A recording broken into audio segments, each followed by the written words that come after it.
Sekalipun mungkin dia mengatakan dirinya sedang tidak berfilsafat, ya mungkin saja dia sedang berfilsafat. Ya kan menakutkan ya. Sering kita jumpai hal-hal seperti itu.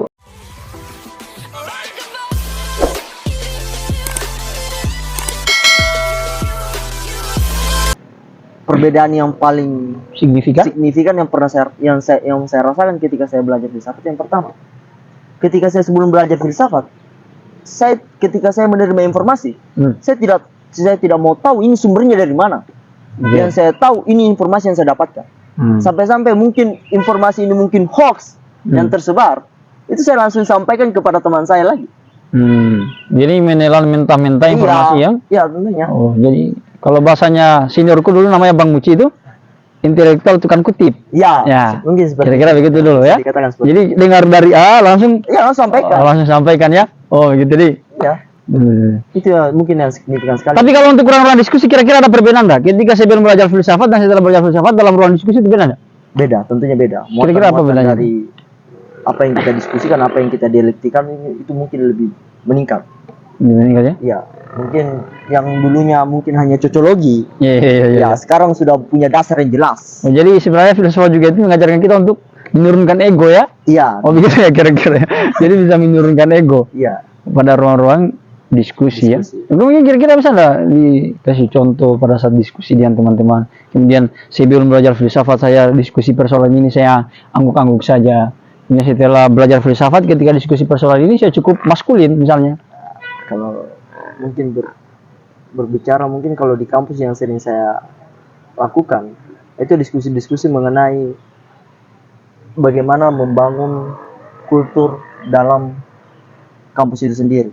Bagaimana menciptakan budaya yang mungkin bisa mengorientasikan semua individu atau mungkin semua mahasiswa yang tergabung dalam atau yang tercover dalam kultur itu mampu mengantarkan kita bagaimana orientasi dari filsafat itu sendiri. Nah, itu mungkin kita pertama kita dalam menciptakan kultur itu tentunya hal yang pertama kita bangun itu untuk memantik.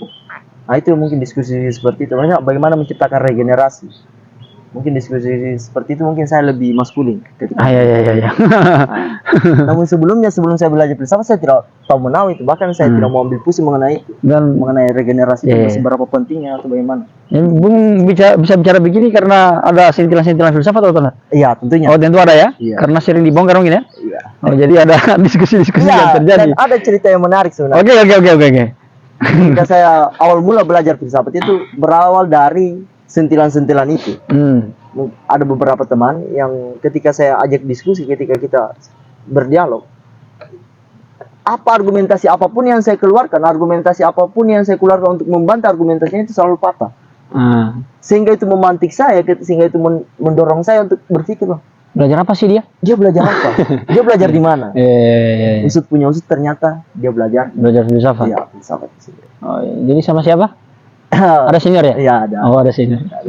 Ya, tentunya bukan senior yang mau yang pragmatis ya, bukan ya? Bukan. Oke.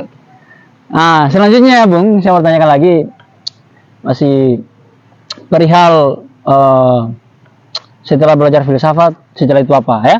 Jadi yang saya mau tanyakan, ada beberapa yang sudah belajar filsafat, sebagaimana klaim pertama bahwa filsafat itu mengajarkan kita berpikir sebagaimana adanya, bertindak sebagaimana mestinya, kemudian membangun sebuah paradigma. Tapi ada saya temukan setelah belajar filsafat, namun justru mengabaikan realitas, atau justru realitas begitu-begitu saja. Ada masalah, tapi yang belajar filsafat justru malas pusing juga. Ya, kalau saya sih mengenai fenomena seperti itu, saya berpikiran seperti ini. Sekalipun kita belajar atau mengkaji materi yang sama, capaian individu itu berbeda-beda. Oke, ini keren ini. Ya, capaian individu itu berbeda-beda. Mungkin saja dua individu ini belajar di satu kajian yang sama, mungkin dia belajar filsafat, tapi output atau nantinya ketika dia mengaktualisasikan mengenai apa yang dia pahami itu akan berbeda-beda. Karena capaian setiap individu itu berbeda-beda. Tidak ada yang bisa tentukan bila ketika dia belajar filsafat semua outputnya bisa bertindak sebagaimana adanya. Atau mungkin mungkin masih di tahapan dia menyadari bahwa kebertindakannya ini belum sebagaimana mestinya. Mungkin sudah ada yang individu yang satunya lagi sudah bisa bertindak sebagaimana mestinya. dan sudah menyadari bahwa kebertindakan ini sudah sebagaimana adanya berdasarkan fondasi atau dasar dari keberpengetahuan sendiri. Itu mungkin satu yang pertama. Kemudian yang kedua, mungkin ada beberapa faktor yang bisa kita kategorikan faktor eksternal lah. Ekonomi misalnya. Iya, ekonomi misalnya. Nah, itu yang paling jelas mungkin kalau kita melihatnya tuh. Untuk teman-teman yang mungkin sudah bertahun-tahun atau bahkan sudah bisa kata-kata sudah bisa mapan lah, sudah bisa bagaimana mengaktualisasikan, mengimplementasikan orientasi dari filsafat itu sendiri. Tapi lagi-lagi kita bisa melihat bagaimana tindak tanduknya. Ya lagi-lagi ya jatuh pada ruang-ruang pragmatis itu. Mungkin karena faktor itu. Ya, tapi lagi-lagi ini berdasarkan pemahaman saya mengenai filsafat itu. Sebenarnya untuk sampai kepada kebertindakan sebagaimana mestinya itu perlu ada pengkondisian yang perlu kita benahi. Karena membangun paradigma yang objektif atau yang rasional ilmiah itu bukan hanya sekedar kita sudah belajar filsafat misalnya pada ranah epistemologi itu, kemudian kita bilang sudah merasa puas, kemudian kita bilang, sudah bisa mengatakan bahwa kita sudah bisa bertindak sebagai manusia, itu belum cukup. Iya, baru tangga pertama ya. Iya, baru tangga pertama bisa dikatakan seperti itu. Tapi paling tidak capaian dari filsafat orang yang mungkin yang sudah pernah belajar filsafat baik satu sesi atau dua sesi atau mungkin selanjutnya, dia bisa menyadari bahwa kebertindakan ini memang tidak sebagaimana mestinya. Nanti dia menyadari itu. Ya, jadi ada keterjagaan istilahnya ya. Iya. Oke, saya kembali tadi bahwa Bung mengatakan persoalan realitas itu berbeda-beda dalam makna bahwa masing-masing orang punya pencapaian sendiri. Iya. Itu apa yang menyebabkan ya pencapaian individu orang yang belajar filsafat itu sehingga berbeda-beda, padahal satu guru atau satu ruang kajian tapi pencapaian berbeda-beda. Ya, saya berpikirnya dari sisi ini sebenarnya. Pertama dari orientasi dia belajar filsafat apa sebenarnya. Dan yang kedua, sejauh mana dia memverifikasi dari apa yang dia dapatkan. Maknanya evaluasi ya? Iya, evaluasi. Review materi biasanya. Ya, itu perlu. Bukan berarti ketika kita sudah mengikuti kajiannya di 8 sesi, 30 sesi, 50 sesi, atau bahkan 100 sesi, itu sudah puas. Sebenarnya kita perlu verifikasi secara mandiri tentunya.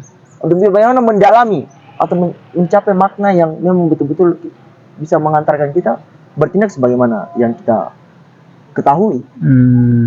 Jadi pertama tergantung niat, ya. Tergantung tujuan orientasi apa sebenarnya. Orientasinya apa? Belajar filsafat untuk merakit telinga kah? Iya. Atau belajar filsafat ini karena tujuannya adalah karena cinta pengetahuan. Iya. Ya. Itu lagi. Kemudian yang kedua tadi persoalan seberapa sering kita mereview materi. Iya. Itu kira-kira. Kira-kira. Jadi yang belajar ya berdasarkan penyampaian Bung Arianto, tolong perbaiki niat dan sering-sering review materinya. Iya. Ya. Saya mungkin balik tadi yang ada yang cukup menarik tadi saya ingin saya gali. Persoalan bahwa filsafat itu sebagaimana mestinya. Iya. Nah, pertanyaan selanjutnya adalah bagaimana cara membangun struktur ya atau pahaman yang sebagaimana adanya ini. Tentunya harus belajar filsafat dulu. Iya, kita harus masuk di filsafat dulu kita. Oke. Materi filsafat itu ada beberapa tahap yang saya sempat sebutkan tadi. Yang pertama dari belajar epistemologinya, kemudian belajar ontologinya, teodologinya, sampai aksiologi. Iya. Nah, itu metodologi untuk mencapai paradigma yang memang rasional dan ilmiah itu atau sebagaimana adanya dan sebagaimana mestinya di kebertindakan. Artinya Bung menyampaikan bahwa kalau tidak salah selesai sampai aksiologi berarti baru bisa kita berpikir sebagaimana adanya. Ya, kalau berpikir sebagaimana adanya mungkin bisa saja. Tapi untuk sampai kepada pengkondisian diri untuk sampai kebertindakan itu atau pengimplementasian dari apa kepengetahuan kita dari sebagaimana adanya ini untuk bisa bertindak sebagaimana mestinya, itu perlu sampai selesai dari situ sebenarnya. Tapi kan bukan berarti di situ ukurannya. Bisa aja mungkin teman-teman yang mungkin baru sampai belajar sampai di ranah epistemologi, dia sudah bisa aktualkan sedikit demi sedikit bagaimana kebertindakan ini memang sebagaimana mestinya.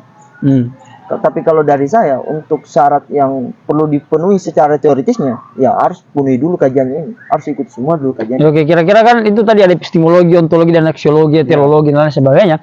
Nah, sebenarnya nggak dikasih gambaran sedikit persoalan epistemologi apa itu? Epistemologi saja dulu lah. Ya. Karena itu kan dasarnya kan. Ya. Kalau berbicara epistemologi kan kita berbicara tentang dalam hubungannya sebagaimana adanya ya. Iya. Berbicara kan pertama kita mengetahui dulu.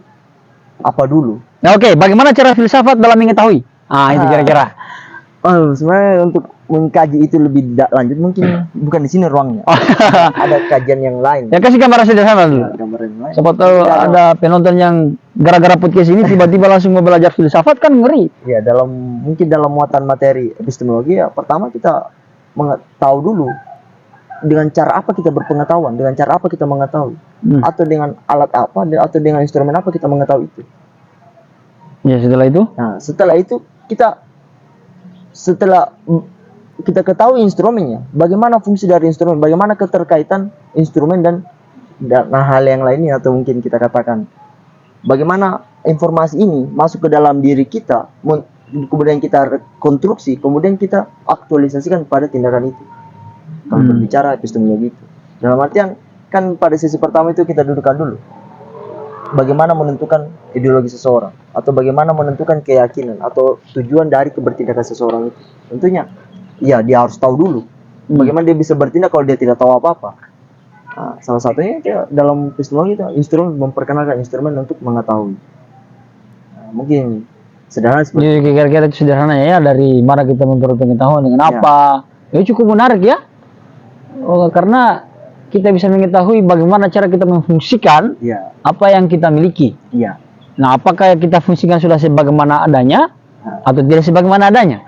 Oke, terakhir Bung, ya, mungkin bisa disampaikan dulu terkait ringkasnya pintinya belajar filsafat, ya. Kemudian dan harapan-harapannya terkait stigma-stigma yang menaruh keburukan berfilsafat. Ya, mungkin silakan Bung. Ya. Mungkin hal yang paling perlu kita garis bawahi, kenapa kita perlu belajar filsafat ya, mungkin dalam sektor mahasiswa lah, ya, atau dalam korelasinya lagi dalam relasi mahasiswa. Ya, kita mahasiswa ini ya, hal yang perlu kita bangun atau hal yang perlu kita perkuat adalah paradigma kita atau keberpikirannya kita. Tapi menjadi pertanyaan, bagaimana cara kita untuk memperkuat itu?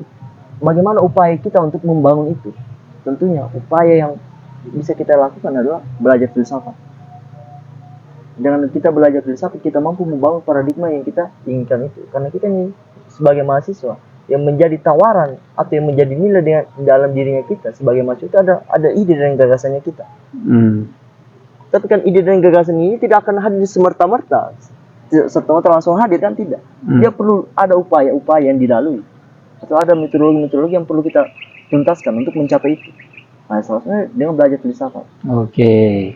Dan harapan saya untuk teman-teman di luar sana yang mungkin punya pandangan atau stigma negatif mengenai filsafat itu, ya mungkin ketika kita berbicara sebuah kepastian informasi itu, ya tentunya kita harus verifikasi secara mandiri. Dalam artian jangan dengar dari beberapa kalangan saja, atau jangan melihat dari beberapa individu saja. Tolong verifikasi langsung, atau langsung masuk belajar filsafat itu. Karena bagaimana mungkin kita mau mencintai kalau kita tidak mengenal? Ya tolong kenali dulu, baru kita bisa menilai bahwa kita tidak cinta dengan ini. Ya, saya kira itu harapan saya. Quotes for today untuk mahasiswa, nilai pada diri mahasiswa adalah gagasannya. Nah, untuk membangun gagasan kita butuh sebuah metode. Nah, metode untuk membangun sebuah gagasan itu maka kita perlu yang namanya filsafat. Jadi, terima kasih Bung sudah hadir di podcast 12 SKS. Atas waktu dan kesempatannya, terima kasih.